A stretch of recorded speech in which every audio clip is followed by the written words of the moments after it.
بسم اللہ الرحمن الرحیم۔ محترم ناظرین، آج کا جو وظیفہ آپ کی خدمت میں پیش کرنے جا رہا ہوں، یہ سورۃ کوثر کا بہت ہی عظیم وظیفہ ہے۔ اتنا طاقتور مجرب وظیفہ ہے جیسے آپ نے کرنا ہے۔ ناظرین، یہ بہن بھائی سالوں سال پریشان ہے، رزق کی تنگی، مشکلات اور پریشانیاں ہیں، ان سے گزارش ہے کہ یہ نماز کے بعد بھی وظیفہ کر سکتے ہیں۔ یہ سورۃ کوثر کا اپنی زندگی میں ایک مرتبہ لازمی پڑھ لینا۔ جو لوگ اس ویڈیو کو کلک کر کے آئے ہیں، وہ اپنی مالی پریشانی کو فوری طور پر ختم کرنے کے لیے، غیبی دولت کو حاصل کرنے کے لیے 1 سے 2 منٹ کا یہ وظیفہ ہے۔ میرے بھائیو بہنوں، 1 منٹ بھی آپ کو کرنے نہیں لگے گا۔ انشاءاللہ آپ وظیفہ کر لیں گے۔ مغرب کے بعد بھی آپ کر سکتے ہیں، یہ وظیفہ کسی بھی نماز کے بعد کر سکتے ہیں۔ آپ کو اگر چاہیے کہ غیبی دولت کی برسات ہو جائے، غیبی دولت آپ کو فوری طور پر مل جائے گی، یہ وظیفہ سورۃ کوثر کا ایک مرتبہ لازمی پڑھ لینا۔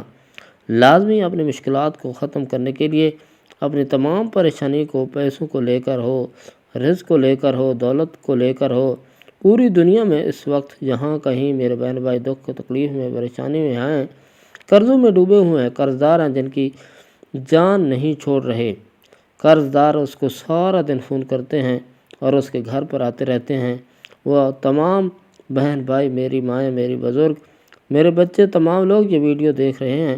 آج کا یہ وظیفہ آپ نے رات کے وقت یا مغرب کے بعد کر لینا ہے، اور اس مرتبہ جب بھی آپ مغرب کے بعد نماز پڑھو، اور آج چاہے کل چاہے پرسوں، جب بھی آپ مغرب کی نماز ادا کر لو۔ ویسے تو آپ کو روزانہ مغرب کی نماز ہر حال میں پڑھنی چاہیے، بلکہ 5 نمازیں پڑھنی چاہیے، لیکن میرے بہن بھائیو، یا مغرب کے بعد وظیفہ اتنا خاص وظیفہ ہے، اتنا طاقتور وظیفہ ہے، یہ وظیفہ پڑھنے والا فوری طور پر مالا مال ہو جائے گا۔ شام تک اتنی دولت مل جائے گی، شام تک اتنا پیسہ مل جائے گا کہ لوگوں کو بانٹنے لگتا ہے۔ لوگوں کو آج جو لینے والا ہے، کل دینے والا بن جاتا ہے۔ لوگوں سے آج جو قرض لیا تھا تو قرض دینے والا بن گیا۔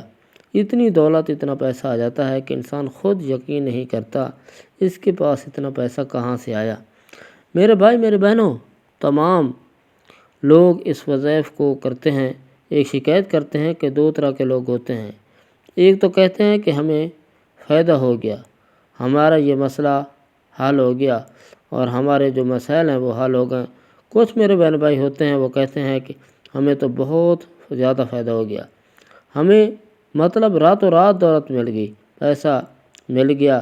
کچھ ایسے بھی میرے بہن بھائی ہیں جو کہتے ہیں کہ ہم تو کافی سالوں سے، کافی دنوں کے وظیفے کر رہے ہیں، لیکن ہمیں اس کا کوئی فائدہ نہیں ہو سکا۔ ناظرین، آپ لوگ اس وظیفے کو پڑھتے ہیں تو ایسا ہی نہیں کر سکتا کہ آپ لوگوں کو فائدہ نہ ہو۔ آپ لوگ جب وظائف پڑھتے ہیں تو بعض لوگوں کی کمی وظائف پڑھنے کے بعد آخرت بننا شروع ہو جاتی ہے۔ مطلب اس کی آخرت کے لیے جو بھی اس کی نیکیاں ہیں، جو بھی اس کے کام آتی ہیں، مطلب آخرت ان کی بننا شروع ہو جاتی ہے۔ کچھ لوگوں کی دنیا جو ہے وہ فوراً سے بننا شروع ہو جاتی ہے۔ جن کی آخرت بننا شروع ہو جاتی ہے، آخرت ان کے جیسی ہی بن جائے اور پھر ان کی دنیا میں بننا شروع ہو جاتی ہے، تو ایسا ہی ہو نہیں سکتا کہ آپ کو وظائف سے فائدہ نہ ہو۔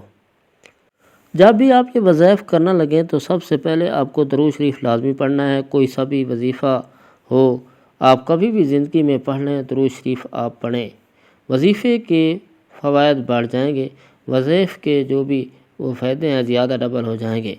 درود شریف شروع میں پڑھ لیں، کوئی سا بھی درود شریف پڑھ لیں، درود ابراہیمی پڑھ لیں، صلی اللہ علیہ وسلم پڑھ لیں، کوئی بھی درود شریف ایک مرتبہ کم از کم لازمی پڑھ لیں۔ درود ابراہیمی ایک بار ثواب کے طور پر میرے ساتھ بھی پڑھ لیں۔ اللہم صلی علی محمد وعلی آل محمد کما صلیت علی ابراہیم وعلی آل ابراہیم انک حمید مجید۔ اللہم بارک علی محمد وعلی آل محمد کما بارکت علی ابراہیم وعلی آل ابراہیم انک حمید مجید۔ جب درود پاک ایک مرتبہ پڑھ لیں تو اس کے فوراً بعد آپ لوگوں کو اللہ الصمد، اللہ الصمد، اللہ الصمد، آپ کو اللہ الصمد کا وظیفہ سب سے پہلے پڑھنا ہے۔ میرے بھائیوں، میری بہنوں، اللہ الصمد کا وظیفہ آپ نے اپنی زندگی میں بہت دفعہ کیا ہوگا، لیکن آج کا جو پورا عمل ہے سورۃ کوثر کا، جس ترتیب سے میں بتاؤں گا آپ کو کرنا ہے۔ سب سے پہلے درود پاک پڑھنا ہے 1 مرتبہ، پھر آپ کو صرف 3 مرتبہ، بہت ہی آسان سا وظیفہ ہے میرے بھائیو بہنوں، صرف 3 مرتبہ اللہ الصمد پڑھنا ہے۔ 3 مرتبہ اللہ الصمد پڑھ لیں، اس کے فوراً بعد آپ لوگوں کو ہاتھوں کی انگلیوں پہ، پھر تسبیح کے دانوں پر اچھی طرح سمجھیں، اپنے ہاتھوں پر سیدھے ہاتھ پر پڑھ لیں یا وظیفہ۔ پھر جو اب اگلا وظیفہ آپ کو بتاؤں گا یا تسبیح کے دانوں پر پڑھ لیں، استغفر اللہ استغفر اللہ استغفر اللہ استغفر اللہ۔ اسی طرح 111 مرتبہ آپ کو استغفر اللہ فوراً سے پڑھ لینا ہے۔ اس کے بعد آپ لوگوں کو بسم اللہ الرحمن الرحیم 1 مرتبہ، بسم اللہ الرحمن الرحیم 1 مرتبہ سورۃ کوثر پڑھ لینی ہے۔ پھر اس کے بعد آپ کو اس طریقے سے بسم اللہ الرحمن الرحیم پڑھنا ہے، دوبارہ سے دوسری بار سورۃ کوثر پڑھنی ہے۔ اسی طرح آپ کو 21 مرتبہ آپ کو سورۃ کوثر پڑھنی ہے۔ اِنَّا أَعْطَيْنَاكَ الْكَوْثَرَ فَصَلِّ لِرَبِّكَ وَانْحَرْ إِنَّ شَانِئَكَ هُوَ الْأَبْتَرُ۔ اور ایک دفعہ جب سورۃ کوثر پڑھیں گے تو اس سے پہلے بسم اللہ الرحمن الرحیم کو لازمی پڑھنا ہے۔ اس کے بعد 21 مرتبہ سورۃ کوثر کے وظائف کو مکمل ہو جائیں گے تو آخر میں درود شریف پڑھ لیجیے گا جو شروع میں پڑھا تھا 1 مرتبہ۔ ناظرین، درود پاک مکمل ہونے کے بعد اللہ کی بارگاہ میں رو رو کر، گڑ گڑا کر دعا کرنی ہے، اے رب ذوالجلال، اے سب مسلمانوں پر رحم و کرم فرمانے والے، تنگ دستوں کے رزق میں وسعت عطا فرما، بیماروں کے شفا عطا فرما، اور ہمیشہ صبر و شکر کرنے والا بنا، ہماری دنیا اور آخرت سنوار دے۔ تمام احباب سے گزارش ہے، اللہ تعالیٰ کے 99 ناموں میں سے ایک نام ضرور کامنٹس میں ٹائپ کریں۔ السلام علیکم ورحمۃ اللہ وبرکاتہ۔ جن دوستوں نے میرے چینل کو سبسکرائب نہیں کیا وہ چینل کو سبسکرائب کر دیں، شکریہ۔